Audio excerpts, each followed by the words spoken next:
Oh, hi. How's my breath? Oh, how stupid. Happy Thanksgiving if you gave thanks this week, last week. And if not, mood. But depends on the degree of the Afrin over at VisionWorks. What other brands? I did enjoy Thanksgiving, and there was something magical about Thanksgiving when I was a kid that I want to return to because holidays they kind of lost their magic a little bit when I became an adult. I don't know why, and I've been trying to figure it out, but for several years. But also in Brazil, Christmas is at a different season. It's in the summer below the equator.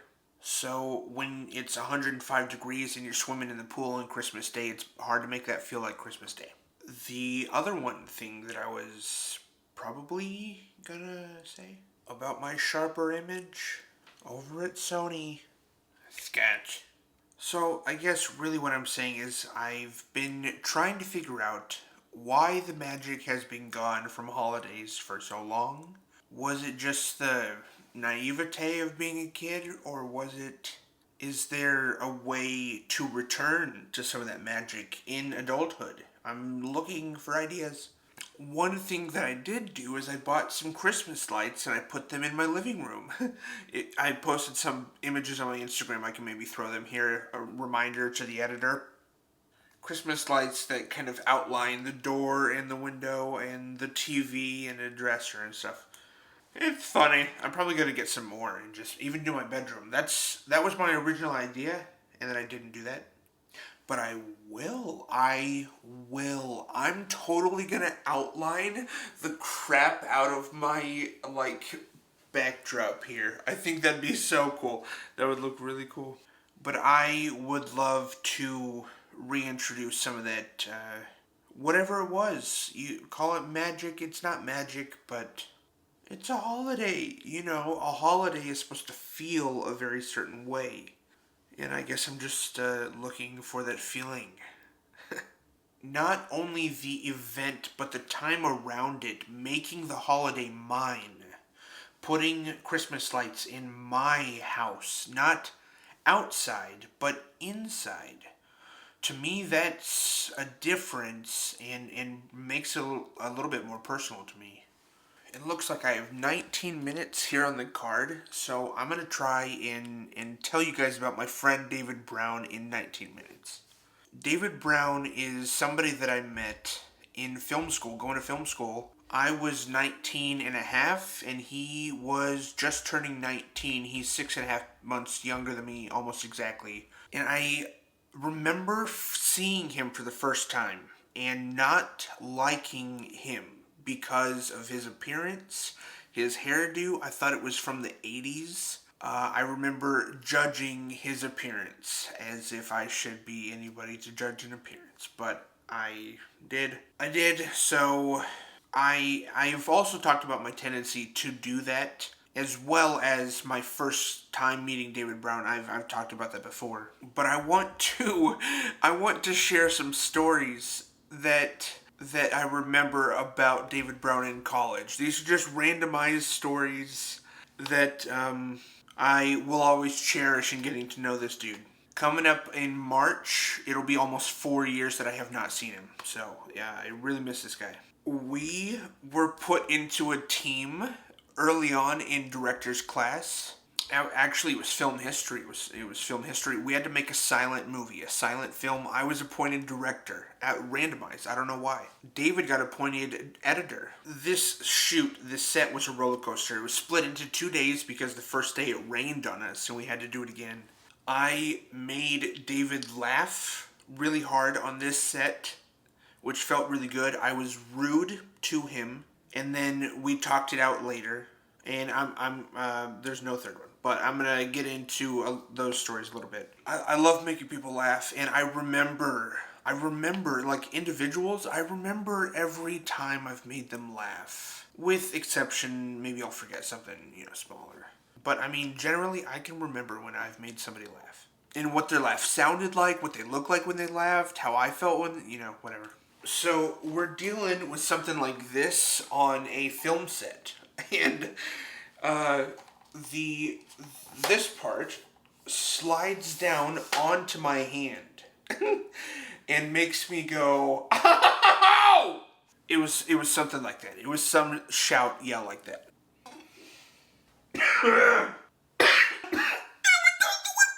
So when the thing falls on my hand, that's not what makes everybody laugh. What made them laugh was I go, "Wow, that sounded just like Woody from Toy Story." And two men who then immediately became friends of mine, B. Pat and David Brown. I made them laugh so hard, I was like, we are now friends for life. Because once it fell onto my hand and I shouted, it didn't connect with everybody that it sounded just like Woody from Toy Story until I said it, and then it was recognized by everybody. We're then shooting the very end of our movie. It's the last shot. Like, we're done. After this, after press record and the red goes away, we're done. We do the shot, press record, we're done. David goes, "Hey, can we do it again?" And I go, "Nope." Like that. And I cut him off.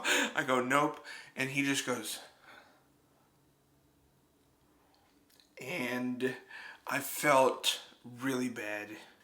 We ended that, cleaned up the equipment, and started walking back to the cars. And David piped up first, and he goes, "Dude, I'm sorry if I overstepped my bounds. You're director." And I was like, "No, dude, I should have let you speak. You're the editor." And I wasn't like even thinking about how you might need it to be a little bit shorter or longer for your editing, and I wasn't even thinking. And so then it was just he and I carrying a couple things back to the cars while the rest of the crew just like trucks everything else. No, it's probably true. And we had a conversation, and the rest of the conversation, I don't remember how it went. I need to show you guys something, and this is not a drill. The Shark Survival Kit. It looks like a first aid kit for a reason. There's instructions. To start us off, we have the Oopsie Poopsie disposable undies. For those times that you shart yourself in a really inconvenient spot.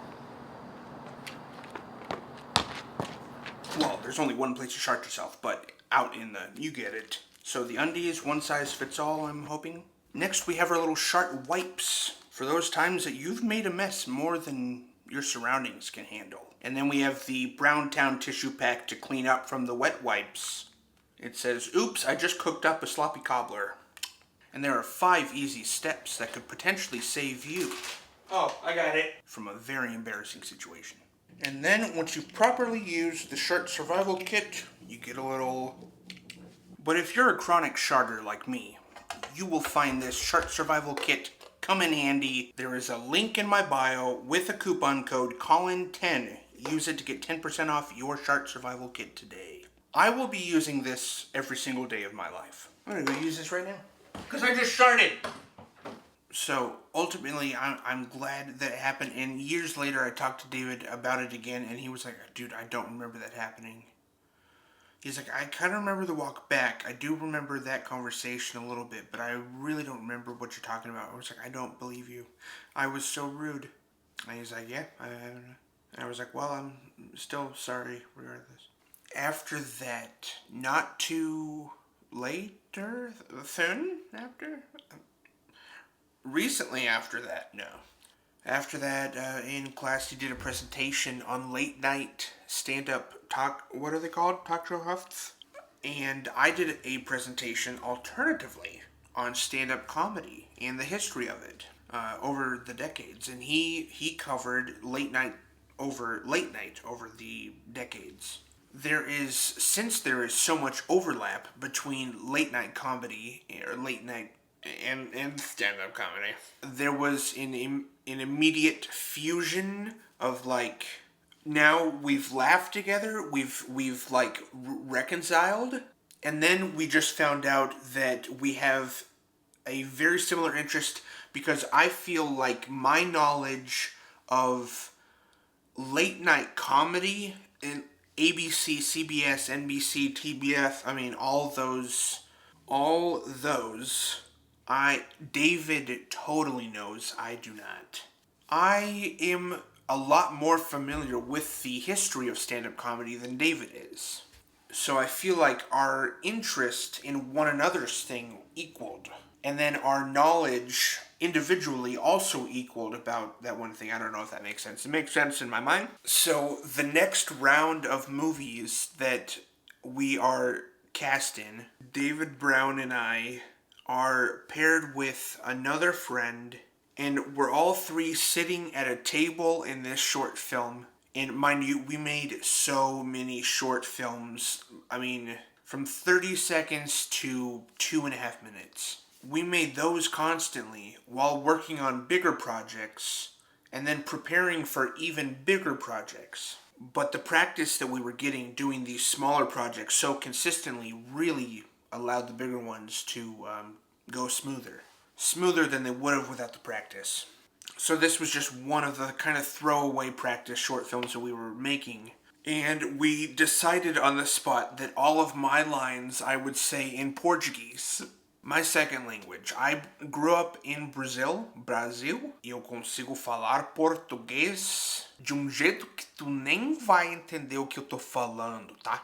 I speak Portuguese and I speak it pretty stinking well. But making this movie, we would meet eyes and break character every time we went to speak to one another. He would say something to me and I would go to deliver my line in Portuguese.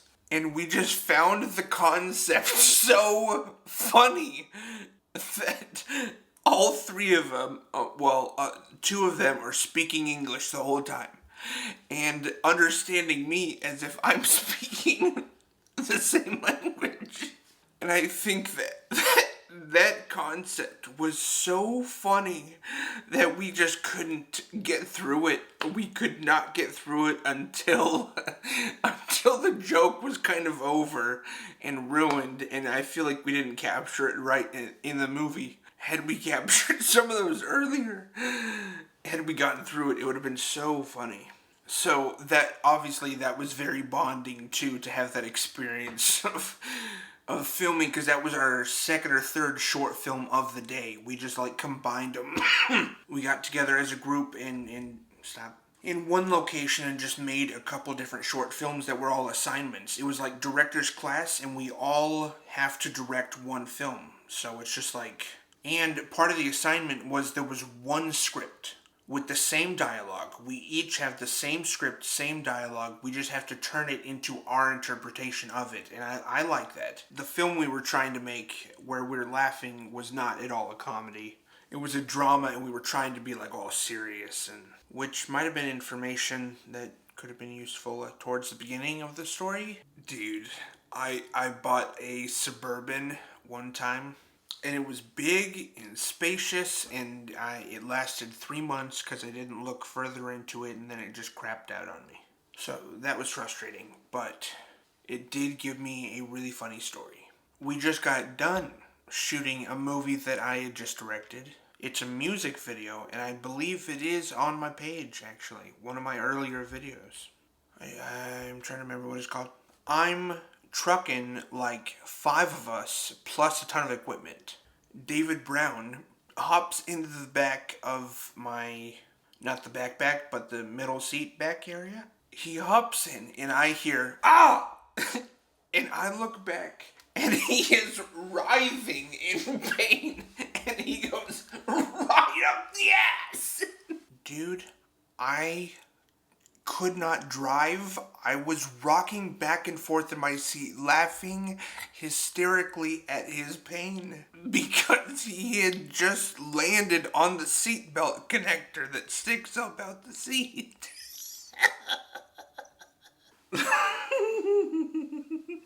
He's right up there. Okay, so this one is funny.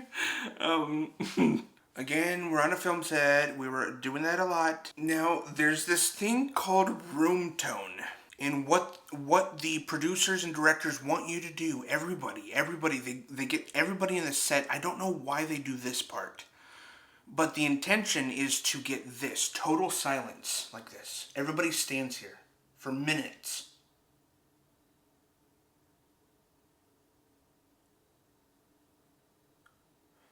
And you have to take a breath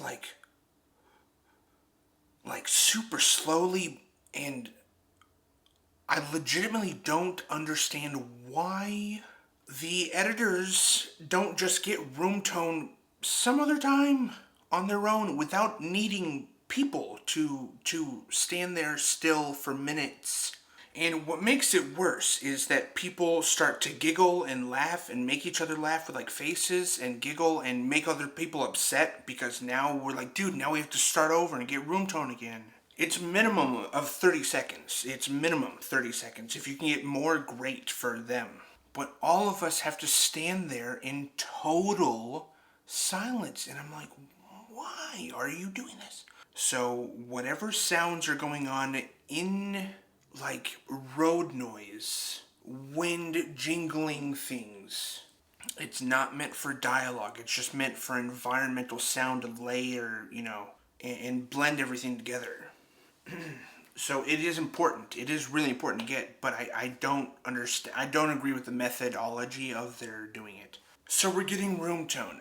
Somebody messed us up. We have to start over. In between takes of getting room tone, I say to David Brown, I go, it's strange seeing so many people in a room, 45 people in a room being so silent together. And I go, can you imagine?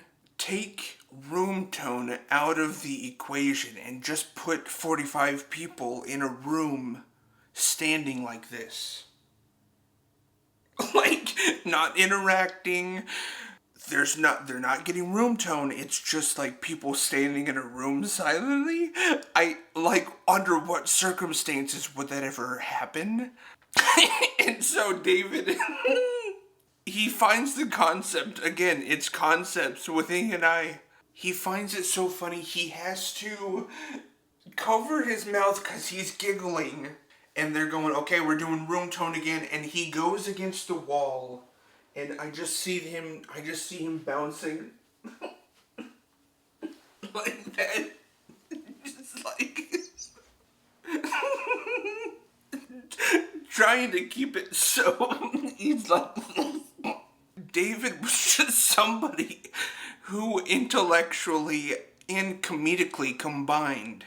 We were just on the same wavelengths. I don't know if I've ever met somebody. Yes, I have. Conrado, my best friend in Brazil, he and I were on the very similar wavelength when it comes to social comedy, being funny with friends. But with David Brown, it was more about funny concepts and human psychology and messing with it and like public pranks. That's just a fraction of what I mean, but I loved being able to joke with David Brown about some of these concepts. I also, I worked construction for a little bit after film school. And so I had just gotten done with a long day on a crew that, not a film set this time, on a construction site. There's a difference. You know that, we're same wavelength. I get to David Brown's house. My shoes are all nasty and muddy because it's all been rained and Michigan weathered. So I do the obvious polite thing. I'm not going to track all this mud and snow through there, And I take off my work boots, put them aside, but my feet stink so bad. And I go down into the basement and I talk with David for a couple hours. And I know during that conversation that my feet stink so bad. And poor David is, trying not to show that I have just bombed their basement with my stench. That is actually something that went unsaid between David and I, as did many things. And it's interesting where things go completely unsaid. I hate it, actually. I do. I think I hate it more than if somebody just called it out right there in the moment. If he had said, dude, put your shoes on. bro, put your shoes on. Put your boots on now. And I'm like, I don't want to track them. He's like, I will stick tweezers up my nose to, I don't know why I picked tweezers. And I'd be like, what? That went off the rails quick. But I think I'm actually going to turn that shoes off story into a stand-up bit and get the audience approval. Like, raise your hands. Which would you prefer? The mud tracked into your home or the unfortunate smell? I thank David Brown's family so much for being gentle with me and not saying anything when they, totally could have, but at the same time, they could have, and I would have understood. I wouldn't have been offended. I would have been like, yeah, that makes me feel a little bit better, actually. That is all the stories that I wrote about David Brown and I. And I just kind of figured the rest I would improvise. I don't, Oh, wow. David and I sang an entire medley of like 12 to 15 different songs, each about one of our teachers or members of staff of our school, and we were roasting them with a popular song at the time. So this would have been 2015. I think it's on my YouTube page, and you can watch it if you want to. Or maybe it's 15 minutes long, and it was 12 songs, something like that. But we put it together. It's like a parody, like a Weird Al parody of each song and parody of each teacher. You're not going to get a lot of the jokes that we do make because they're all inside jokes about the teachers. But if you want to watch a performance that I'm kind of okay with, I cringe at some of what I do in this video. It's a little too attention seeking for my age. I had just turned 20. So forgive me for what you see. Oh, I just found out that my microphone has not been working this whole time. David is such an unbelievably skilled pianist, depending on where you're from. The dude's voice always surprised me when I saw him sing. I saw him sing live multiple times. In his band, his musical, I sang with them, and I saw solos. His voice always surprised me. I would go, oh my gosh, that's right. That's what it sounds like. And I loved that I didn't hear him sing anywhere else. It wasn't, like accessible, because this dude does not have social media. He is so off the radar. I am far from that. I'm very much on the radar on multiple accounts in a couple different languages. So seeing him sing live was always a really cool treat. Out of the 5 acting classes that I took in school, David was only in one of them with me, unfortunately. And I fought the school on that. And I fought back on that towards the teacher, maybe the president who made the decision to put him in a more amateur acting class. And I was like, why are you putting him in the beginners? Put him up here with us. Let him take improv with us. And they just said no. It was I don't know. It killed some of my motivation to even do the classes because I know that it would have really benefited from David Brown being in more acting classes with me. The dude is such a skilled actor too. I think that he is more prone to stage acting, and I'm a little bit more comfortable with on-camera acting. But there is overlap there too. I saw David do really good stuff on screen, and I've done a lot of stuff on stage. And I feel resentful of the fact that at that point, when I was entering into the bachelor's program where the acting classes were, which is why I also stayed, after I finished my associates and did the bachelor's, I went for the acting program. And it turned out to be a total sham, at least the acting class part. And the friends that I had in the associates program, I thought that was going to continue into the bachelor's, but everybody disbanded. It was now this, and I felt like, oh my word, this is not what I expected at all. And I thought, oh, dude, I've made really good friends with David. If I could just have this dude in an acting class, more than just one, which was my last one, that would have been some sort of a saving grace, I think. And it's so unfortunate that it didn't happen. I really wanted to collaborate with David Brown on many different projects because I saw how well that first one had gone at the talent show with the songs, the medley about the professors. That went so well and felt so good to be in music and comedic harmony with another skilled person and very knowledgeable person. And there's even evidence of that, even moving back from Michigan to Oregon, which I did. I started a podcast with David Brown where we were writing a movie. The episodes are still posted. Collin and David write a movie. That's what it's called. And after that talent show, unfortunately, all of the rest of the attempts at collaborating have fallen through. And I'm not sure why. Each attempt had its own circumstances. But it's been 4 years since I have not seen him, and I knew him for 5. So things do fade. And this year I have hardly spoken to him, and that's the first time since getting to know him that's happened. Usually it's been a lot more frequent back and forth between texting and frequent phone calls. He and I would have very long phone calls, or we did FaceTime for a long time throughout the pandemic. And I don't know what this year has been like for him, but I know that I love David Brown and I wish him the best in his creative and his personal endeavors. So that is my episode for today. I wanted to make it about relatively one topic with a little intro there. And now a little outro here. Yeah. Thank you guys, as always, for being here. If you listen to these, it is very much appreciated. I just bit the crap out of my tongue. My cheek, actually. I said tongue, but it was cheek. Anyways, you care.